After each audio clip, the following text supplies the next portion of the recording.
Vasudevaya. Om Namo Bhagavate Vasudevaya. Narayanam Namaskritya Naram Chaiva Narottamam Devim Vyasam Tato Jayamudire Nashtakaya Bhadre Nityam Bhagavata Seva Bhagavati Uttam Shloke Bhagavati Naistiki. So, continuing with the discussion on Srimad Bhagavatam, Canto 1, Chapter 5, Narad's instructions on Srimad Bhagavatam for Vyasa Dev, text 20 onwards.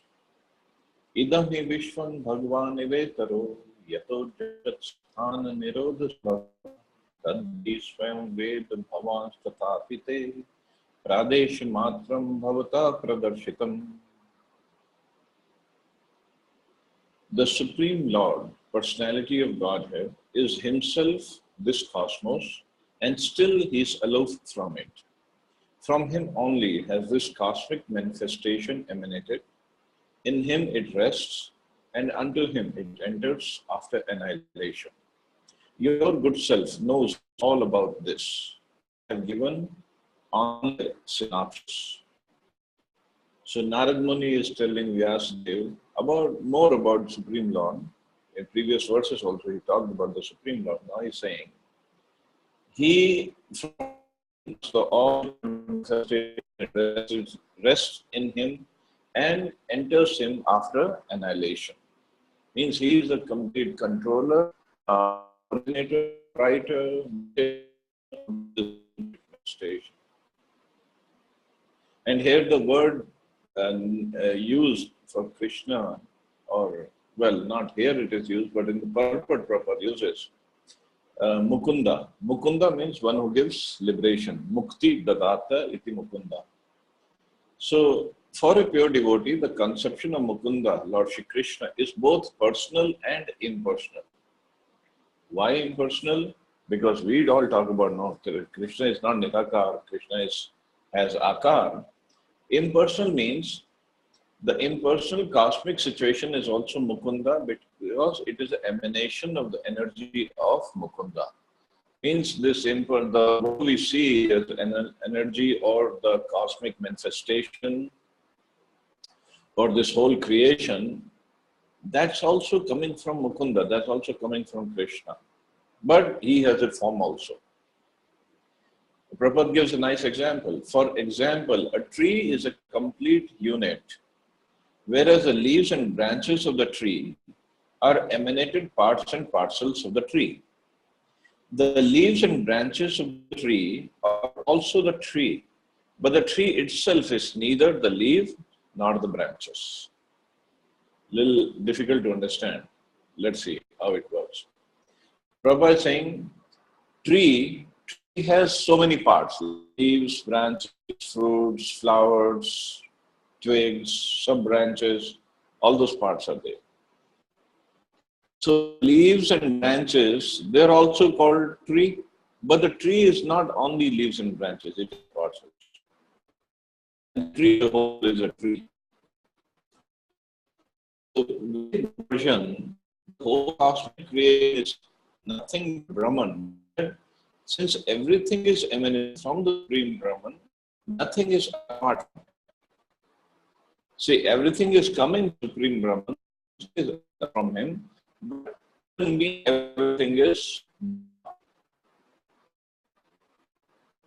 resting on God, everything is coming from God, it is of God, but everything is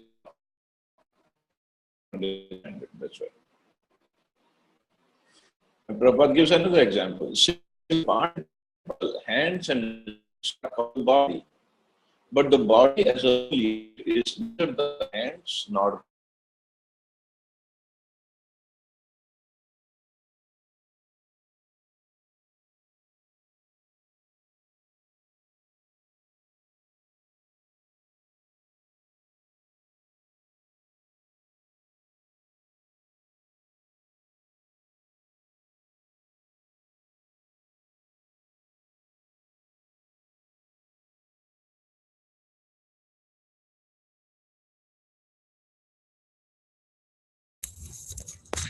Hare Krishna. Okay, it's on. It's on. Hands and legs are part and parcels of the body, but hands and legs are body, but body as a whole is not only hands and legs. Body as a whole has other parts also. So this is what Narada Muni is trying to explain, that everything coming from Krishna, everything is energy of Krishna, everything that we see in the manifestation, cosmic manifestation, is emanated from Krishna. But Krishna is not just this. Krishna is beyond that also.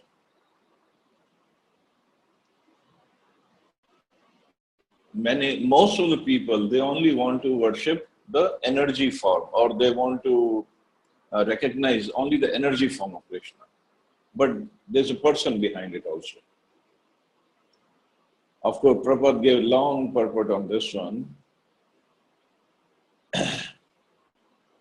So the second paragraph, Prabhupada writes, according to the Vedic version, the Lord is naturally fully powerful, and thus his supreme energies are always perfect and identical with him. Both the spiritual and material skies and the paraphernalia are emanations of the internal and external energies of the Lord. The external energy is comparatively inferior, whereas the internal potency is superior. The superior energy is living force, and therefore she is completely identical. But the external energy, being inert, external energy means Maya, is being inert, is partially identical. But both the energies are neither equal to nor greater than the Lord, who is the generator of all energies. Such energies are always under his control. So energy is also emanation from Krishna, source of Krishna. Everything is coming from Krishna, but everything is not Krishna. That's what we have to understand. It's good to recognize everything is creation of Krishna, but I cannot say this laptop is Krishna. Laptop is energy of Krishna. I am energy of Krishna. This energy is using the laptop energy, but both are not Krishna. Krishna is somebody else, something else. This is basically to negate this Mayavad philosophy that when they say everything is God. When we chant these mantras, Aham Brahmasmi, yes, Aham Brahmasmi means I am creation of the Lord. But I'm not that Parabrahman that Krishna is. And Parabrahman has the form. We cannot say that the Parabrahman or the Supreme Lord has no form, has no real form, that's for sure, but he has spiritual form. Because we can put a condition on the Supreme Lord that he doesn't have a form or he cannot have a form. Because the form that we have, the body that we have, it has limitations. Limitations in being present at a particular point, particular place, or limitation in its potencies, limitation in its knowledge.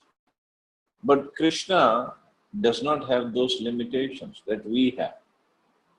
But that doesn't mean he doesn't have a form. We think we have a form, we have limitations, but the Parabrahman does not have limitations, so he cannot have a form. But this is a wrong synthesis of the situation, a wrong interpretation. Why can't he have a form and still have all the potencies? He does not have limit. So this is what Prabhupada is writing. The human being may create a small playful Sputnik or the spacecraft and may throw it into outer space, but that does not mean that he can create like the earth or moon and float it in the air as the Lord does. Men with a poor fund of knowledge claim to be equal to the Lord. They are never equal to the Lord. This is never to be. So it's never going to happen that we become equal to the Lord or we become the Lord. We never. Soul is always going to remain an individual, and this is clarified in Bhagavad Gita. And soul is always energy of the Lord, means it is always subservient to the Lord. The human being, after attaining complete perfection, may achieve a large percentage of the qualities of the Lord, up to 78%.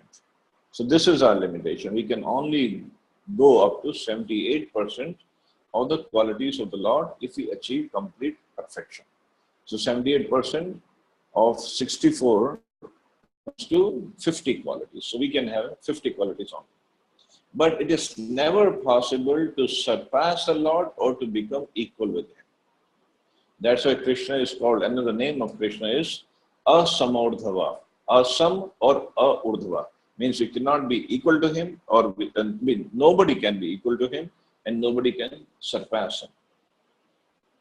The misguided living beings therefore must accept the supremacy of the Lord and agree to render loving service to Him. For this they have been created. Without this, there cannot be any peace or tranquility in the world. Srila Vyasa Dev is advised to extend this idea in the Bhagavatam. So this is Narada Muni hinting to Vyasa that this is what you should expand on. Living beings are servants of the Lord, that they are being created. And without this, there cannot be any peace or tranquility in the world. So in the Bhagavad Gita also the same is explained. Surrender fully to the lotus feet of the Lord. That is the only business of the perfect human being. So we are trying to achieve that perfection. So we try to serve as much as we can, and we try to increase the service. So service is also, chanting is also service, reading Prabhupada's books is also service, listening to lectures is also service, and then the physical service is also service. So we try to do all kinds of services so that throughout the day we are engaged, our mind is engaged, our body is engaged in the service of the Lord. Now somebody will say, oh, we go to the work. How is that service? Service, because keeping the consciousness. Just imagine Arjun. Arjun was fighting the war.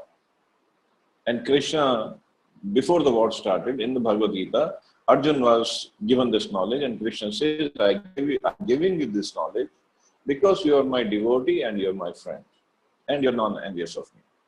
So Arjun is a pure devotee of the Lord. Krishna is directly speaking Bhagavad Gita to him. Krishna was directly with him, serving him as a charioteer. But after listening to the whole Bhagavad Gita, Arjun did not give up the war. In fact, he fought the war after listening to Bhagavad Gita. So that was his service to Krishna. So we understand this is our service to Krishna, to do my job nicely. Why? How come this is service? First of all, this gives me a chance to earn money to run my household, and that money can be used also for service of Krishna, for propagation of Krishna consciousness, and to make my family Krishna conscious. We need some money. Obviously, we need money to maintain our family, our household. And also at the same time, it gives us a chance to preach by our example and by the words at the workplace. So this is also service to Krishna. And this is a very good service to Krishna. It doesn't mean the only people who are living or sitting in the temple, they only serve Krishna. Everybody, anybody, anywhere can serve Krishna. And the only thing is we have to change our consciousness. Consciousness has to be transformed. Heart has to be transformed. From I'm being the controller to I'm being the servant. We do the service properly. Even if the service of manager or administrator, we do the service properly, but without getting it into our head that I am the manager or administrator. Krishna is giving me this service, so I have to do this service very nice. Just like during the Ram Katha, we did discuss little bit of the character of Bharat Maharaj. So Bharat Maharaj, when he got this slippers of Ram, and he put the slippers on the throne, and he told Ram that I'll be doing the, I'll be ruling over the kingdom as your representative, as representative of these slippers. So this was his mood. Real king is Ram. Real king, as a representative of Ram, the slippers are there. I'm just a servant. But he ruled over the kingdom very nicely. 14 years. But without any attachment, without any thinking of the proprietorship. No, none. But he still ruled over. So in that mood, if you are doing your service, if you are doing your jobs also, in that mood, the ultimate controller is Krishna, ultimate manager is Krishna, ultimate administrator is Krishna. I still have to do my service properly, I still have to take care of this job properly, so that Krishna is pleased by my service. That's all. Of course, it's not as easy as it sounds, because for so many lifetimes, we are trying to be the controllers. We're trying to be the enjoyers of this material energy. It's not that easy. But slowly, we have come to that understanding. We have to inculcate those teachings, those qualities of a devotee. When Arjuna also fought the war, nowhere he thought that he is the winner or he is the controller. He always understood, that was his consciousness, that Krishna is making him do everything. Krishna is real winner of war. He is not. And Krishna did protect him so many places, so many times, against Vyasa Dev, against Jayadratha. Krishna protected him like anything. Krsna, Krishna had understood that he is not the real fighter. Krishna had told him clearly in Bhagavad Gita, become an instrument and fight. So instrument on its own, he does not have any capabilities. Instrument is just an instrument, that's it. The master can use the instrument the way he wants. And this is a quality, this is a special quality of an instrument, that he just fully surrendered, use me as you like. So text 21.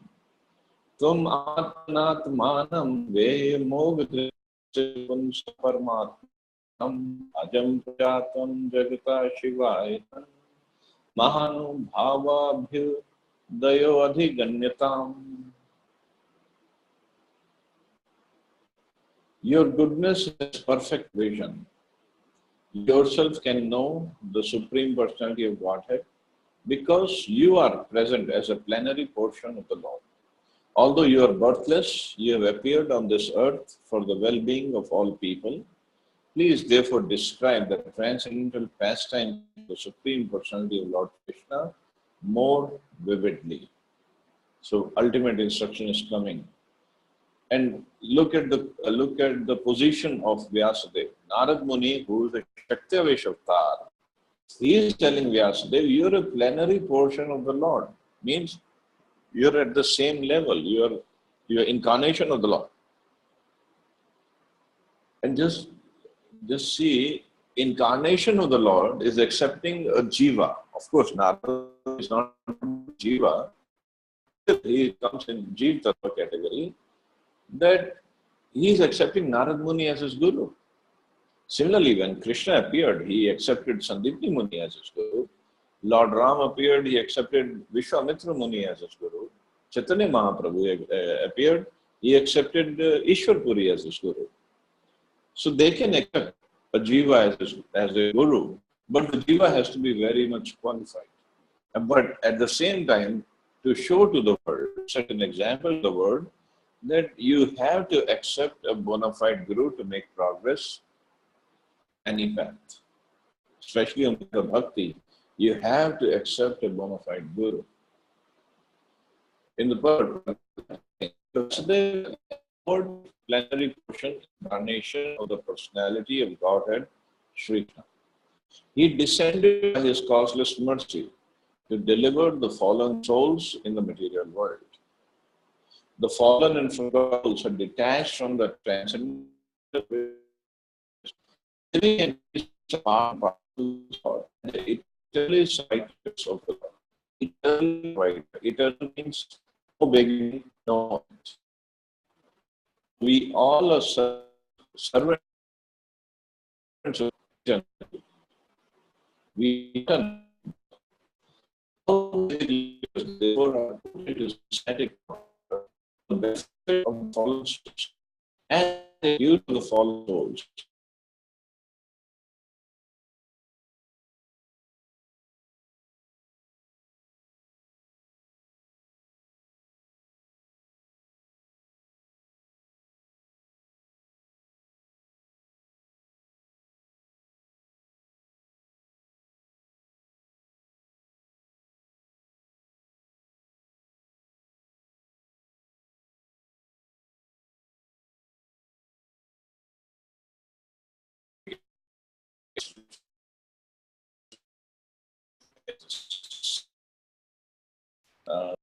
For.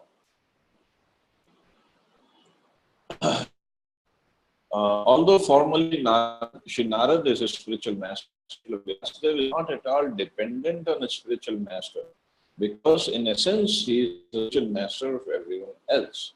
But he taught us by his own conduct that one must have a spiritual master, even though he be God himself. So in order to direct people in general to the lotus feet of Lord Shri Krishna, he himself, in the incarnation of Vyasa, is delineating the transcendental pastimes of the Lord. So this Krishna is doing himself as Vyasa Dev to direct people to his own lotus feet. Just like when Krishna did the pastime of Govardhan Leela. So Krishna was standing with all the Brajvasis, and he was telling everybody to do the worship of Govardhan and offer him all the food items. And as Govardhan is not different from Krishna, so as Govardhan, he ate everything, and as Krishna, he worshiped Govardhan. So it's his pastimes. This is how he works. So next verse, idam hi punsas tapasa shutasya va svishtasya suktasya jabuddhi dattayo avichuto artha kavibhir nirupito yaduttam shlogunan varananam. Learned circles have previously concluded that the infallible purpose of the advancement of knowledge, namely austerities, study of the Vedas, sacrifice, chanting of hymns, and charity, culminates in the transcendental description of the Lord, who is defined in choice poetry.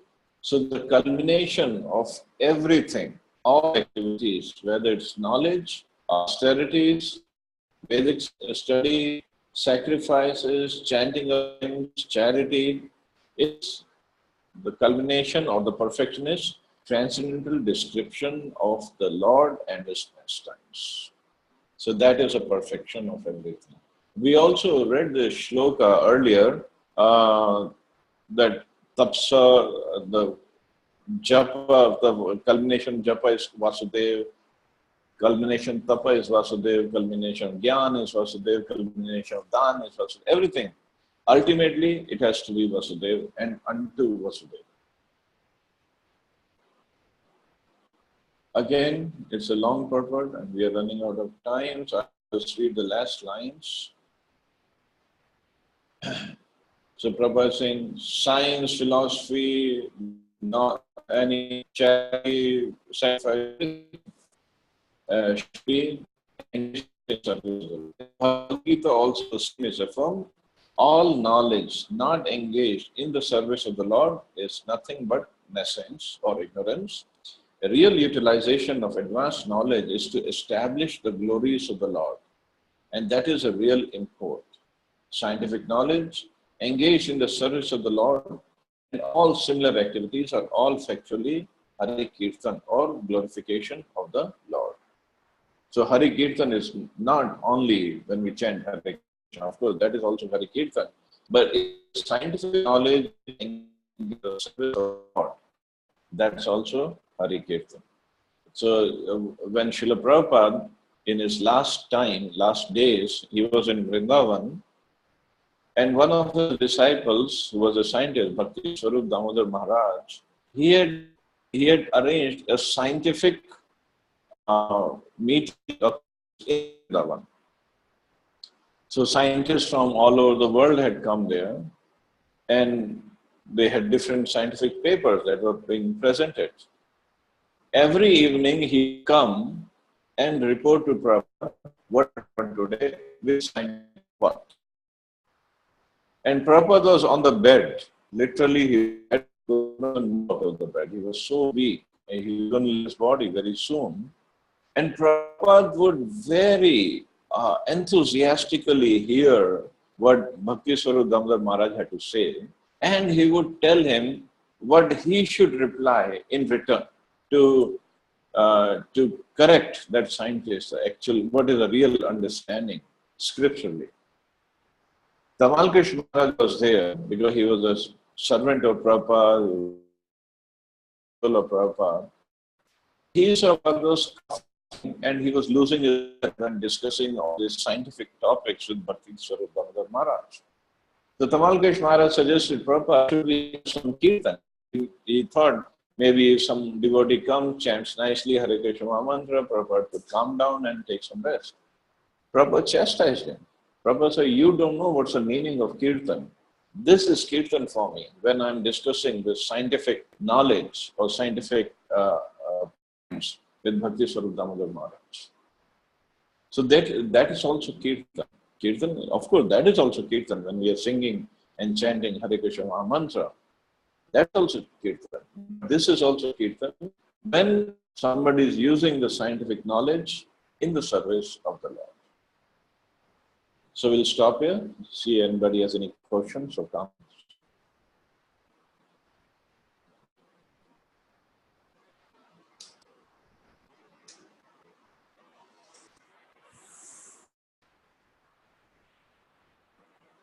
Hare Krishna. Hare Krishna, brother. Prabhuji, in between there is a lot of audio disturbance again. We I don't know. see. So there was some internet network problem here. Okay, I don't know because why. of that. Okay. Yeah. Because it happens sometimes, and sometimes then it goes very smooth, and the end was quite good. Beginning was good, but in between, even your video was blank. I know. So I also stopped speaking when the network problem was there, so we don't miss any part of the lecture.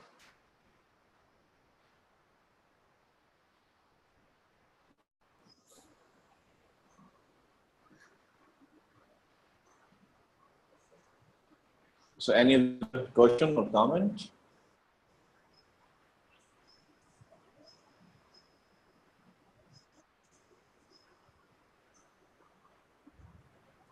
So I guess we can stop here. Yes, Radha Prabhu. No, I just said I don't have any questions. Thank you very much for the nice class. Thank you. Thank you. So we want to pray and please see Krishna hands and Krishna presence everywhere. Hare Krishna. Thank you all very much. Jai Srila Prabhupada. Hare Krishna. Hare Krishna. Thank you, Prabhuji. Hare Krishna. Hare Krishna.